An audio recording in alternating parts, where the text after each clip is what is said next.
बस पहाड़ी इलाके से गुजर रही थी। अचानक बिजली चमकी, बस के करीब आई और वापस चली गई। बस आगे बढ़ती रही। आध घंटे बाद बिजली दोबारा आई, बस के पिछले हिस्से की तरफ लपकी लेकिन वापस चली गई। बस आगे बढ़ती रही। बिजली एक बार फिर आई और वो इस बार दाएं साइड पर हमला आवर हुई, लेकिन तीसरी बार भी वापस लौट गई। ड्राइवर समझदार था, उसने गाड़ी रोकी और ऊंची आवाज़ में बोला, भाइयों, बस में कोई गुनाहगार सवार है। ये बिजली उसे तलाश कर रही है। हमने अगर उसे ना उतारा तो हम सब मारे जाएंगे। बस में शर्मिंदगी फैल गई और तमाम मुसाफिर एक दूसरे को शक की नज़रों से देखने लगे। ड्राइवर ने मशवरा दिया, सामने पहाड़ के नीचे दरख्त है, हम तमाम एक एक करके उतरते हैं और दरख्त के नीचे खड़े हो जाते हैं। हम में से जो गुनाहगार होगा बिजली उस पर गिर जाएगी और बाकी लोग बच जाएंगे।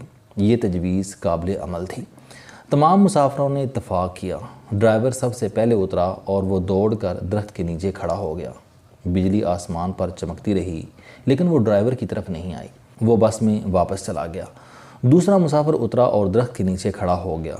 बिजली ने उसकी तरफ भी तवज्जो नहीं दी। तीसरा मुसाफिर भी साफ बच गया। यूं मुसाफिर आते रहे, दरख्त के नीचे खड़े होते रहे और वापस जाते रहे, यहाँ तक कि सिर्फ एक मुसाफिर बच गया। ये गंदा मजहूल सा मुसाफिर था। कंडक्टर ने उसे तरस खाकर बस में सवार कर लिया था। मुसाफिरों ने उसे बुरा भला कहना शुरू कर दिया। लोगों का कहना था कि हम तुम्हारी वजह से मौत के मुंह पर बैठे हैं, तुम फ़ौरन बस से उतर जाओ। वो इससे उन गुनाहों की तफसील भी पूछ रहे थे जिनकी वजह से एक अज़ियतनाक मौत उसकी मुंतज़िर थी। वो मुसाफिर उतरने के लिए तैयार नहीं था, लेकिन लोग उसे हर कीमत पर बस से उतारना चाहते थे। मुसाफिरों ने पहले उसे बुरा भला कहकर उतारने का हुक्म दिया, फिर उसे प्यार से समझाया और आखिर में उसे घसीट कर उतारने लगे। वो कभी किसी सीट की पुष्ट पकड़ लेता था, कभी किसी राड के साथ लिपट जाता था और कभी दरवाजे को जफा मार लेता था, लेकिन लोग बाज ना आए। उन्होंने उसे ज़बरदस्ती घसीट कर उतार दिया। ड्राइवर ने बस चला दी। बस जूं ही गुनाहगार से चंद मीटर आगे गई, धाड़ की आवाज़ आई, बिजली बस पर गिरी और तमाम मुसाफिर चंद लम्हों में जलकर भस्म हो गई। वो गुनाहगार मुसाफिर 2 घंटों से मुसाफिरों की जान बचा रहा था। मुझे किसी साहब ने एक दिलचस्प वाक़या सुनाया। वो तुर्की के रास्ते यूनान जाना चाहते थे। एजेंट उन्हें तुर्की ले गया। ये अजमेर शहर में दूसरे लोगों के साथ बर्फ़बारी का इंतज़ार करने लगे। सर्दियाँ यूरोप में दाखिले का बेहतरीन वक्त होता है। बर्फ़ की वजह से सिक्योरिटी एहलकार मोर्चों में दब जाते थे। बॉर्डर पर गश्त रुक जाता था। एजेंट लोगों को कश्तियों पर सवार करते थे और उन्हें यूनान के किसी साहिल पर उतार देते थे। ये एजेंटों की आम प्रैक्टिस थी। उस साहिब ने बताया कि हम तुर्की में एजेंट के डेरे पर पड़े थे। हमारे साथ गुजरांवाला का एक गंदा सा लड़का था। वो नहाता भी नहीं था और दांत भी साफ़ नहीं करता था। उससे खौफनाक बू आती थी। तमाम लोग उससे परहेज़ करते थे। हम लोग दिसंबर में कश्ती में सवार हुए।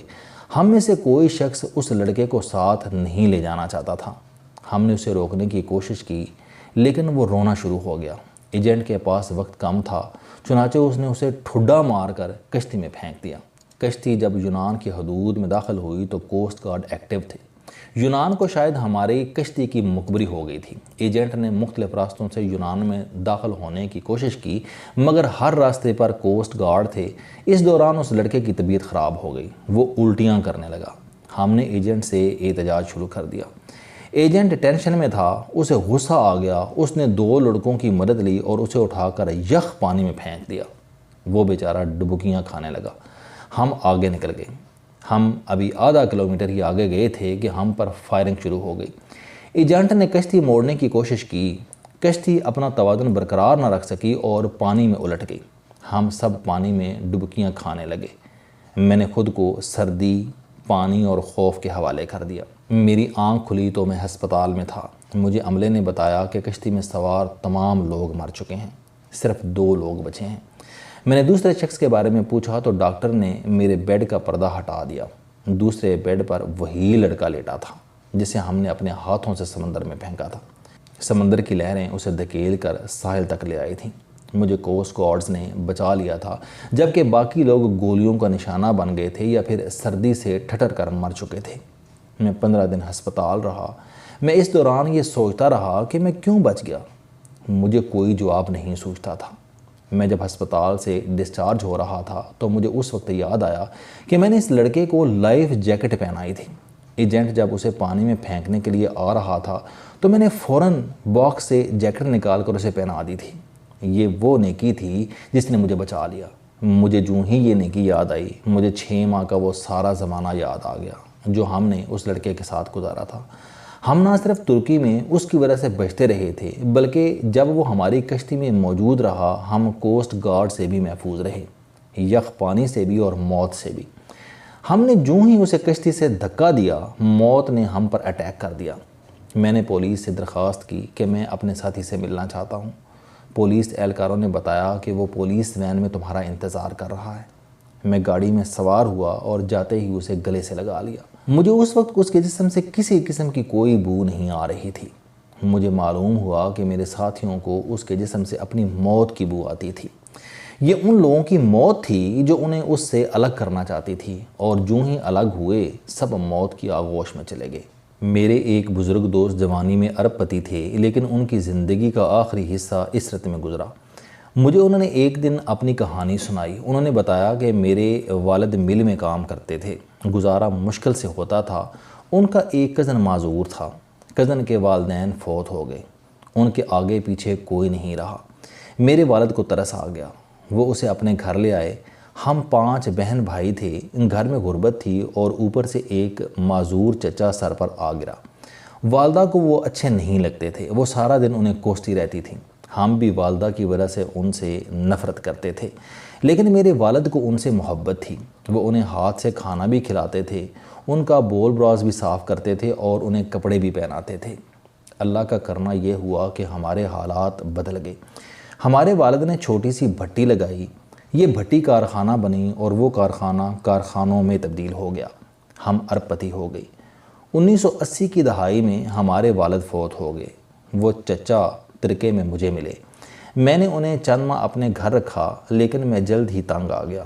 میں نے انہیں پاگل خانے میں داخل کرا دیا۔ وہ پاگل خانے میں رہ کر انتقال کر گئے۔ بس ان کے انتقال کی دیر تھی، ہمارا پورا خاندان عرش سے فرش پر آ گیا۔ ہماری فیکٹریاں، ہمارے گھر اور ہماری گاڑیاں، ہر چیز نیلام ہو گئی۔ ہم روٹی کے نوالوں کو ترسنے لگے۔ ہمیں اس وقت معلوم ہوا کہ ہمارے معذور چچا ہمارے رزق کی ضمانت تھے۔ ہم ان کی وجہ سے محلوں میں زندگی گزار رہے تھے۔ وہ گئے تو ہماری ضمانت بھی ختم ہو گئی۔ ہمارے محل ہم سے رخصت ہو گئے، ہم سڑک پر آ گئے۔ یہ تینوں واقعات آپ کے لیے ہیں۔ ہم نہیں جانتے کہ ہم کن لوگوں کی وجہ سے زندہ ہیں، ہم کن کی وجہ سے کامیاب ہیں اور ہم کن کی بدولت محلوں میں زندگی گزار رہے ہیں۔ ہم یہ بھی نہیں جانتے کہ ہم کس کو بس سے اتاریں گے، ہم کس کو کشتی سے باہر پھینکیں گے اور ہم کس کے کھانے کی پلیٹ اٹھائیں گے اور وہ شخص ہمارا رزق، ہماری کامیابی اور ہماری زندگی ساتھ لے جائے گا۔ ہم ہرگز نہیں جانتے۔